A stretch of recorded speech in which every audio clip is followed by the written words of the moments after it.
स्वर्ण महल की सबसे सुंदर राजकुमारी। राज्य अमृतपुर की राजकुमारी मंदाकिनी अपनी अनुपम सुंदरता के लिए पूरे भारतवर्ष में प्रसिद्ध थी। कहते हैं कि जब राजमहल की बालकनी से झांकती तो राह चलते लोग ठहर जाते। उनकी सुंदरता इतनी अद्भुत थी कि कोई भी उन्हें देखकर मंत्रमुग्ध हो जाता। लेकिन उनकी सुंदरता के साथ ही घमंड भी उतना ही प्रबल था। संपूर्ण राज्य में मुझसे अधिक सुंदर कोई नहीं, मेरा रूप अमर है, वह अक्सर कहती। राजा अमोघसेन और रानी मृणालिनी ने कई बार उन्हें समझाने का प्रयास किया, बेटी रूप से अधिक मूल्यवान विनम्रता होती है। लेकिन मंदाकिनी को यह बात समझ नहीं आती थी। समय आया राजकुमारी के स्वयंवर का। दूर दूर से राजकुमार विवाह प्रस्ताव लेकर पहुँचे।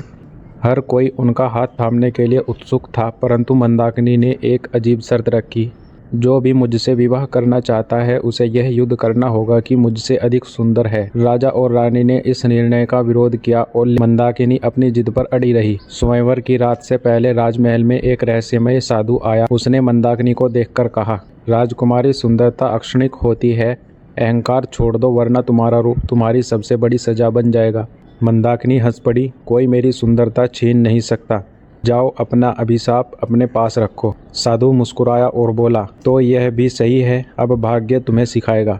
स्वयंवर की रात राजमहल में चकाचौंध थी। जैसे ही मंदाकिनी ने अपना घूंघट उठाया, पूरे दरबार में चीख पुकार मच गई।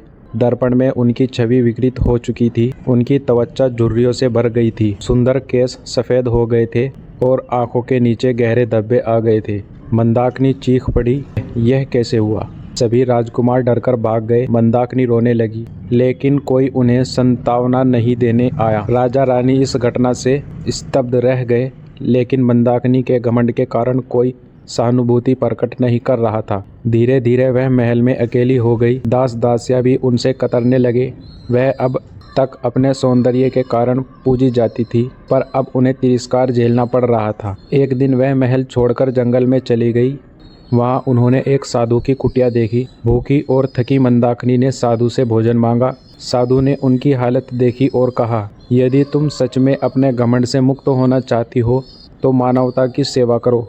मंदाकिनी ने गांव जाकर ज़रूरतमंदों की सेवा शुरू की। उन्होंने भूखों को भोजन कराया, बीमारों की सेवा की और बच्चों को शिक्षा दी। धीरे धीरे वह अपने आंतरिक सौंदर्य और पहचानने लगी। अब उन्हें दर्पण देखने की आवश्यकता नहीं थी, क्योंकि लोग उनकी सेवा भावना के कारण उनका सम्मान करने लगे थे।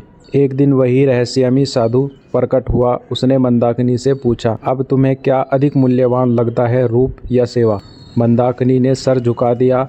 रूप तो अक्षण भंगुर था, लेकिन सेवा ने मुझे सच्चा सम्मान दिया। साधु मुस्कुराए और आशीर्वाद दिया। अचानक मंदाकिनी की त्वचा फिर से चमकने लगी। उनके बाल पुनः काले हो गए और उनकी सुंदरता लौट आई। पर अब वह पहले जैसी अहंकारी राजकुमारी नहीं, बल्कि विनम्र और करुणामयी स्त्री बन चुकी थी। मंदाकिनी महल लौट आई।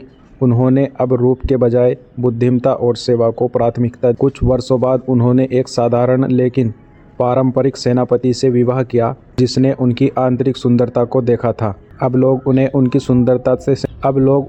सुंदरता से नहीं, बल्कि दयालुता और न्यायप्रियता से पहचानते थे।